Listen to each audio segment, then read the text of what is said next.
വീണ്ടും real today മീഡിയയിലേക്ക് എല്ലാവരും സ്വാഗതം ചെയ്യുന്നു. നമുക്കറിയാം, നമ്മുടെ ന്യൂ ഇയറൊക്കെ തുടങ്ങി. നമ്മളിങ്ങനെ വലിയ പ്രതീക്ഷകളോട് നമ്മൾ കാത്തിരിക്കുകയാണ് പല കാര്യങ്ങൾ. ആണ്ടിൻ്റെ ആരംഭങ്ങളിൽ തന്നെ ദൈവം നിങ്ങളെ അനുഗ്രഹിക്കട്ടെ. നമുക്കിന്ന് ഒരു സന്ദേശം എനിക്ക് പറയാനുള്ളത്, അതിലൂടെ ഒരു വലിയൊരു ദൂത് ദൈവം തരാൻ ആഗ്രഹിക്കുകയാണ്. നമുക്ക് യോഹന്നാന്റെ സുവിശേഷം 5-ാം അധ്യായം പഠിക്കുമ്പോൾ വെള്ളം കലങ്ങിയ ശേഷം ഒരു ദൂതൻ വന്ന് സെർട്ടൻ ടൈം എന്ന് എഴുതിക്കുന്നു, ആ പ്രത്യേക ഒരു ടൈമിന് വന്ന് ആ വെള്ളം കലക്കിയാൽ ആദ്യം ഇറങ്ങുന്നവൻ. അപ്പം എനിക്കിന്ന് പറയാനുള്ളത്, പരിശുദ്ധാത്മാവിൻ്റെ ഒരു മൂവ്മെൻ്റ് ഉണ്ടെങ്കിൽ നീ മുമ്പോട്ട് പോക്കൂ.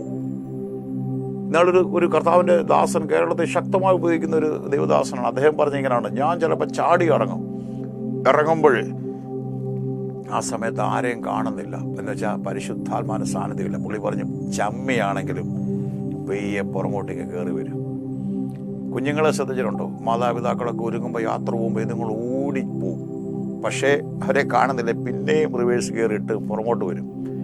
അപ്പം ദൈവ സാന്നിധ്യം, ആ വെള്ളം കലങ്ങിയ ശേഷം ദൈവത്തിൻ്റെ നിയമമാണ്. ഞാൻ നന്ദിയോട് ശ്രദ്ധിക്കുന്നു.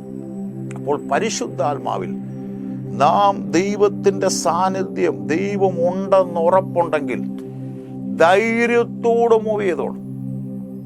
ആ ഉറപ്പ് വേണം. ശരി പറയും, പാസ്റ്റർ ഇന്ന ഒരു കാര്യം ചെയ്യാൻ എനിക്കൊരു തള്ളലില്ല. നിങ്ങൾ ചെയ്യല്ലേ.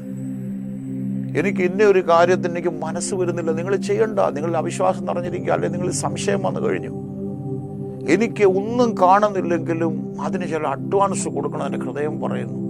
അല്ലെങ്കിൽ ഇന്ന ആ പ്ലോട്ടിന് അഡ്വാൻസ് കൊടുക്കാം, അല്ലെങ്കിൽ ഇന്ന കാര്യത്തിന് ഇന്ന പോലെ പ്രാർത്ഥിക്കാൻ, ഇന്ന പോലെ ഇറങ്ങാൻ ദൈവം എന്നോട് പറയുന്നു. അപ്പം പരിശുദ്ധാത്മാവിൻ്റെ മൂവ്മെൻറ്റ് ഈ ആണ്ടിൻ്റെ ആരംഭത്തിൽ തന്നെ ഞാൻ പറയുകയാണ്. ഒത്തിരി പ്രവചനങ്ങളുണ്ട്. എല്ലാ വർഷവും നമുക്കറിയാം, അനുഗ്രഹങ്ങൾ, ദൈവത്തിൻ്റെ ദിവസങ്ങളും വർഷങ്ങളും എല്ലാം അനുഗ്രഹിക്കപ്പെട്ടതാണ്. പക്ഷെ ഒരു കാര്യം ഹൃദയത്തിൽ നിന്ന് മറന്നു പോകില്ല, ആ വെള്ളം കലങ്ങിയ ശേഷം ആദ്യം ഇറങ്ങുന്നു. ആദ്യം പരിശുദ്ധാത്മാവിൻ്റെ ചലനമുണ്ട്. ചാകരി എന്ന് പറയുന്ന പോലെ ദൈവ സാന്നിധ്യം അവിടെ ഉണ്ടോ, അഭിഷേകം അവിടെ ഉണ്ടോ, ധൈര്യമായിട്ട് മൂവ് ചെയ്തു.